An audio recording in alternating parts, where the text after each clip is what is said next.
kuri mwebwe mwese mukomeza kunkurikira ku mbuga nkoranyambaga zigiye zitandukanye aho munsanga hose. Muzi neza ko ngerageza kugenda nyuzamo ngo mbabwire ibintu by'ubwenge. Abantu benshi bamenyereye mvuga ku bintu bijyanye n'inama z'ubuzima busanzwe, ariko noneho uno munsi murumva ko nijwi rihindutse cyane. Ndi mu mavuta ndi mu mavuta. Hari umwuka unjeho urambwira ati gira ikintu uvuga ku Mana. Hari umuntu umwe twigeze guhura arambwira ati nyamara hari igihe ibintu bimwe nabonye ufite impano yo kuvuga, yo kwigisha, ugakonvenka abantu, ariko hari ikintu nkubonamo nkabona ko byibura uhinduye nk'umuhamagaro ngo ukavuga nko ku bintu by'Imana ngo byaba byiza cyane. Muri nge numvaga bitashoboka, numvaga bitakunda, numvaga atari impano yanjye yo kuba nagenda nk'irefera cyangwa nkagira ibyo mvuga mu bintu byo muri Bibiliya, cyangwa nkagira inama ntanga nigisha abantu ibintu by'Imana. Numvaga wenda ngo atari umuhamagaro wanjye. Nababeshye nanjye nahise mbyerura ngo mubwire ko ntabishobora, ariko umutima nanjye numvaga icyo cyizere cyo yambonagamo ngiye ntakifitiye. So no munsi ndabyutse numva hari iyindi mbaraga iri kunsunika ikambwira, ngiye muri nge nkumva naceceka, ariko ikambwira ngo vuga. Niyo mpamvu muri aka kanya nicaye hano ngo mbabwire ku bintu by'Imana, kandi nizeye ko bimwe ndababwira by'umwuka mpumekeye muri buze kubikunda cyane. Hari umugabo muri Bibiliya bita Merkisedeki, ngo umwami w'i Salemu. Nagerageje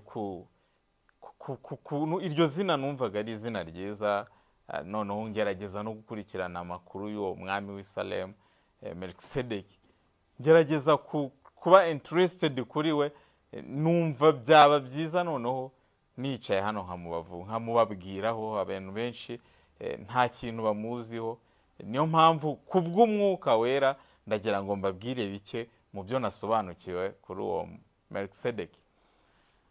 Merkisedeki ngo yari Bibiliya ivuga ko ari umwami w'i Salemu, akaba n'umutambyi mukuru w'Imana isumba byose. Ibyo bintu bihuriye kuki Imana yahisemo Merkisedeki? Mu gitabo cy'Intangiriro niho hagaragara uwo mugabo Merkisedeki, aho umugabo witwa Aburahamu akaba yari n'inshuti y'Imana. Ni umwe mu bantu bakeya Bibiliya igaragaza ko bari inshuti y'Imana. Uwo Aburahamu rero yashatse gutambira Imana igitambo. Imana imwohereza kuri uwo mugabo Merkisedeki, umwami w'i Salemu, kugira ngo abe ari we utamba icyo gitambo kandi cyemerwe n'Imana. Uwo Merkisedeki nagerageje kwitekereza impamvu ari we Imana yahisemo ko ari we utambira icyo gitambo, kandi na Aburahamu nawe yari kugitamba. Nanone nibaza impamvu bavuga ngo umwami w'i Salemu. Mu bushakashatsi nakoze kubw'umwuka wera ndasobanukirwa, aho ngaho i Salemu niho kuri ubu ngubu hitwa i Yerusalemu. Uwo Merkisedeki yayoboraga aho ngaho Salemu. Salemu mu magambo arambuye Salemu, cyangwa mu bihugu bikoresha Icyarabu hari n'igihe wumva baguhabwiye ngo salamu, bagatora salamu, sibyo? Salemu bisobanuye amahoro. N'igihe wumva impundamukanyo z'abantu bavuga ngo salamu, assalamu alaikum, bakwifuriza ngo amahoro y'Imana. Urumva ibyo bintu hari ahantu bigiye bihurira. Yerusalemu rero urumva iyo Salemu yayoborwaga na Merkisedeki, niyo mu myaka myinshi cyane yaje guhinduka Yerusalemu cyangwa Jerusalemu. Urumva ya Salemu yajemo kugira ngo byibura n'imirwa hari igihe igenda itandukana, ariko hakagira akantu kagaragaza aho hantu. Birashoboka ko Imana yabwiye umugabo witwaga Aburahamu ngo agende gutambirwa icyo gitambo n'Imana isumba byose, n'umutambyi w'Imana isumba byose Merkisedeki, ari kugira ngo Imana imwereke ahantu umurwa wayo ndetse n'abantu bari kuzakomoka kuri Aburahamu bari kuzatura. Kuko icyo gihe umugabo Aburahamu ajya gusanga Merkisedeki ntago yari atuye aho ngaho, ndetse Imana yamubwiye ko yari kuzagira gakondo mu gihugu abana be bari kuzabamo. Agenda akimwereka, abayo umusuhuke cyangwa arahasuhukira avuye aho yari yaravukiye muri za Mesopotamiya, agenda gutura aho ngaho igihe kirekire aba mu mahema. Ariko Imana imubwira ko icyo gihugu yari kuzakimuhaho gakondo, yari kuzabamo we n'abana be. Birashoboka ko icyo gihe Imana yahacaguraga yari ibintu byiza yari yarahabonye, kuko abantu benshi bavuga ko ari igihugu cy'amata n'ubuki. Ariko muri iyo myaka yo hambere na Aburahamu ataramenya aho imipaka y'icyo gihugu yari kuzagarukira, hayoborwaga n'uwitwaga Merkisedeki. Uwo Merkisedeki rero akaba yari ngo umutambyi mukuru w'Imana isumba byose, akaba umwami wa Salemu. Amateka ya Merkisedeki ntago avurangirira muri ibyo ngibyo gusa, ahubwo nanone Merkisedeki ni umuntu w'igitangaza cyane. Sinzi, hari ibintu biba bidasobanukiwe rimwe na rimwe, biba bisaba imbaraga y'umwuka wera, akaba ari dusobanurira ari nk'ibintu biba birimo nk'amayobera umuntu aba atakwibazaho cyane, kuko ngubitekerejeho wakora icyaha. Abantu benshi bagerageza nko kwibaza batemera Imana, ngo ariko ubundi ngo Yesu ngo ninde, bakavuga ngo ni umwana w'Imana, ngo iyo Mana se yo yavuye he? Iyo utangiye kurengera bagize ngo Imana ngo yavuye he, abantu ntago babikunda, kuko baba bagaragaza ko ugiye gupinga ko ntayibaho. Nanone hari abantu bahita batekereza bati watekereje cyane.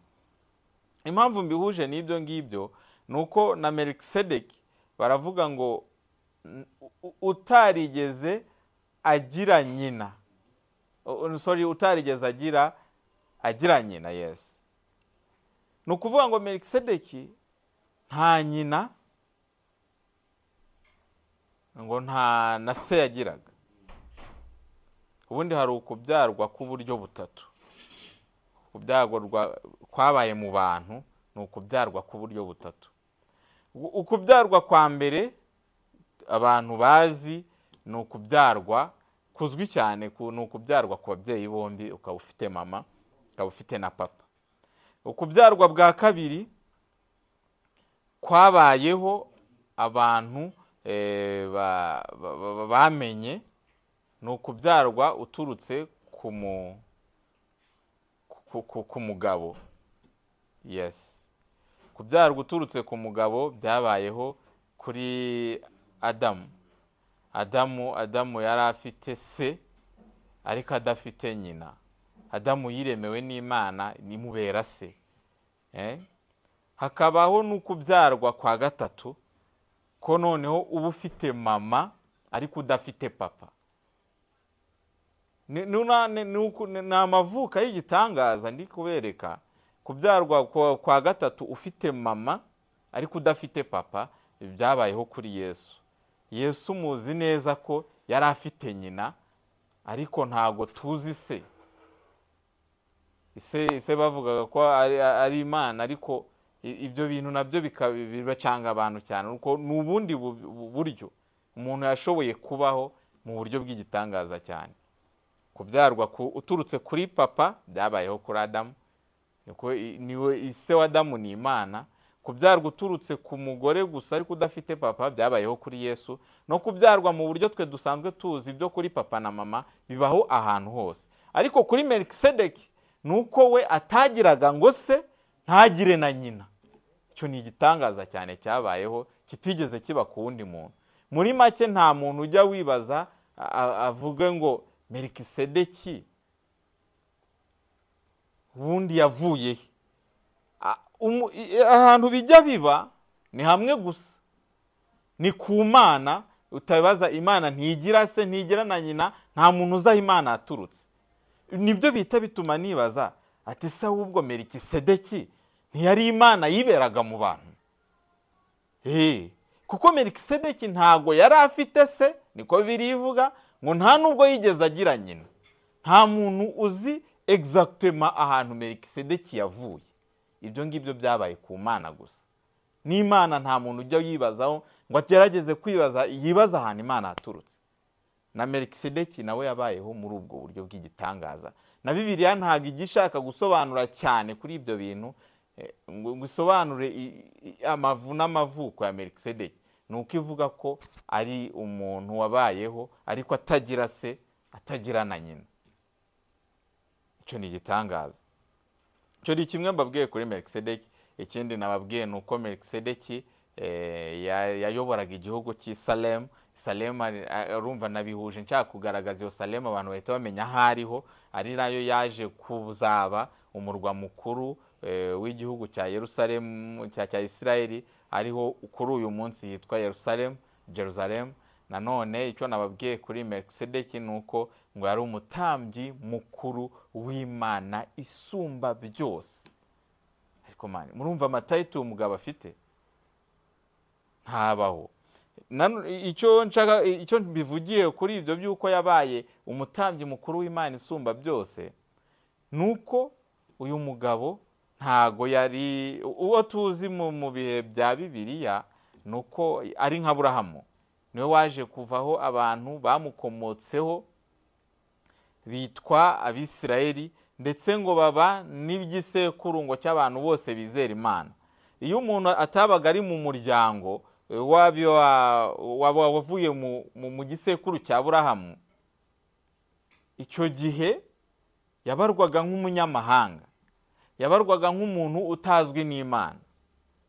Ariko ndagira ngo mbereke ko Imana hari ibintu yagiye itwereka ariko abantu badashaka kuganiraho.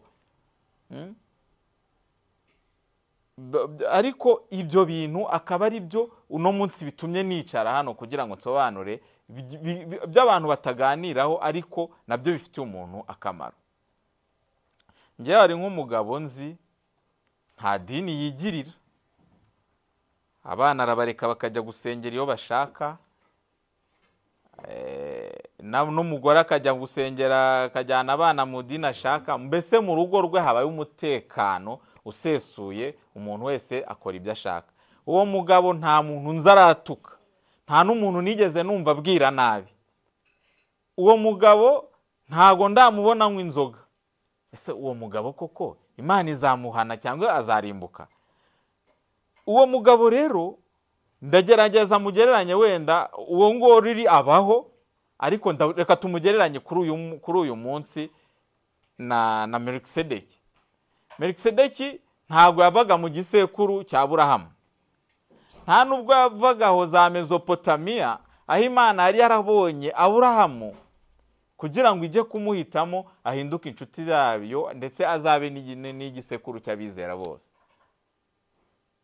Ariko Merkisedeki yahiswemo kuba umutambyi mukuru w'Imana isumba byose. Iyo biza kuba koko Merkisedeki ari umutambyi w'ibigirwamana, Bibiliya ari kuzasobanura ko yari umutambyi mukuru w'ibigirwamana, bakabiheta amazina. Hari n'ibigirwamana bavuga ngo nibigwisha imvura, hakavuga ko ngo ari Imana nka Bayali, bavuga ko ari Imana igwisha imvura. Twebwe tubyita ibigirwamana kuko tutabyemera, ariko abayemera bavuga ko ari Imana igwisha imvura. Hari n'izindi mana ngo zatangaga urubyaro, za Amora zo muri Isirayeli, muri Egypt, muri Egiputa. Zabaga hari Imana ishinzwe kurinda igitsina gore, cyangwa Imana itanga urubyaro, cyangwa buri mana abaga ari Imana iri aho ngaho ifite ibyo ikora.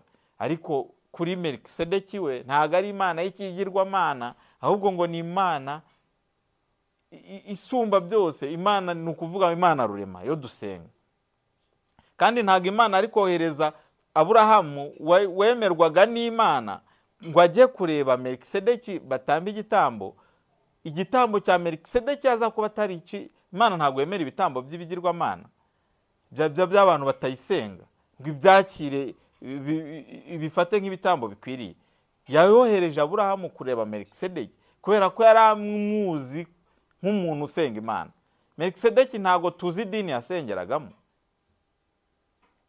Icyo bishatse kuvuga, kuri uyu munsi hari abantu bafite imyitwarire myiza, bafite ukuntu bitwara mu buzima busanzwe, ariko uwo muntu wamureba ukabona arimo Imana ikomeye cyane, arimo Imana ikomeye cyane ku buryo niyo atakwirirwa ajya gusenga ahantu runaka, ariko ukabona ko imibereho ye aruta n'abantu bajya gusenga bafite ibikorwa bibi cyane birenze iby'abantu nk'iby'uwo nguwo utajyayo. Hari uwo muntu akaba asaba ibintu akumvwa, uwo muntu akaba atajya yanduranya mu buzima busanzwe.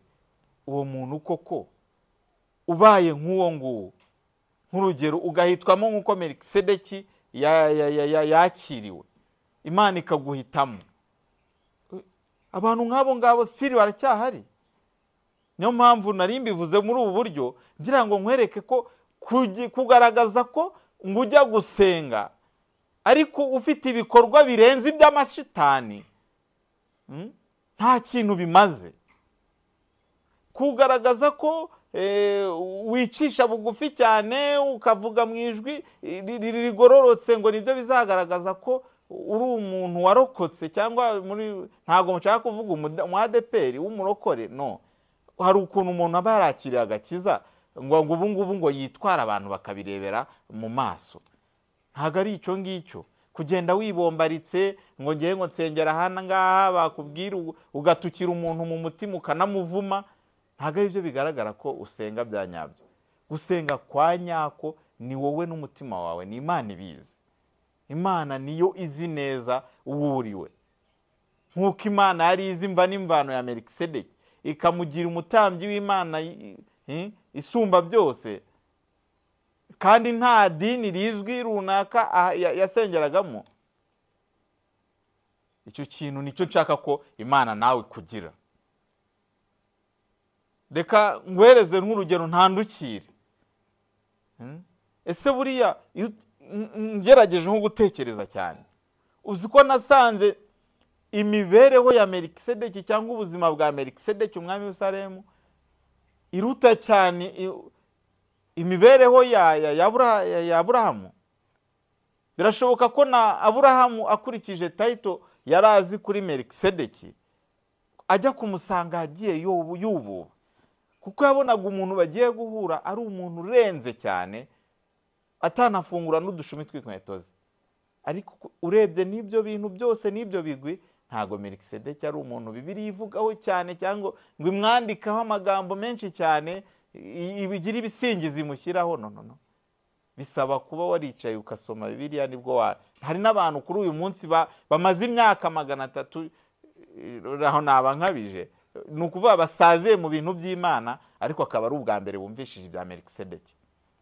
So mu gusoza ndagira ngo nawe ubeho muri ubwo buzima, ubeho ukomeye ku Mana yawe. Ni wowe uzi ahantu Imana yagukuye, ni wowe uzi ukuntu ubanye n'Imana, kuko hari abantu benshi bajya mu nsengero ariko mu by'ukuri Imana itabemera. Nk'urugero tuzi amahano yabereye hano mu gihugu cyacu muri 1994 ubwo habagaho jenoside yakorewe Abatutsi. Hari abapadiri bijanditse muri ibyo bintu, hari n'abantu bajyaga mu nsengero bijanditse muri ibyo bintu, ariko hakaba no munsi hari umuntu webayeho atarigeze aboneka muri ibyo bintu, ndetse n'idini utazi idini se kugeza n'umunsi atarigeze ajya mu Mana cyane. Uwo muntu ndagira ngo nkwereke ko muri ubwo buryo ugomba kubaho nk'uwo muntu, ko kujya gusenga atari cyo kimenyetso simusiga kigaragaza ko ufite Imana. Nk'urugero hari abantu benshi babonaga ngenda niganirira Temple Church of the Ladies, ariko batazi ko Imana ishobora kunkoresha mu gutangaza ibintu byayo nk'uko ndi kubitangaza aka kanya. Right, mubeho muri ubwo buryo. Byari ibyo ngibyo, Imana niyongera kumfasha nkahumekerwa, ndetse nkuzuzwa amavuta, nkuzuzwa umwuka, nzongera ngaho nikwe nongere mbaganirize ibyo izaba yambwiye muri ubu buryo.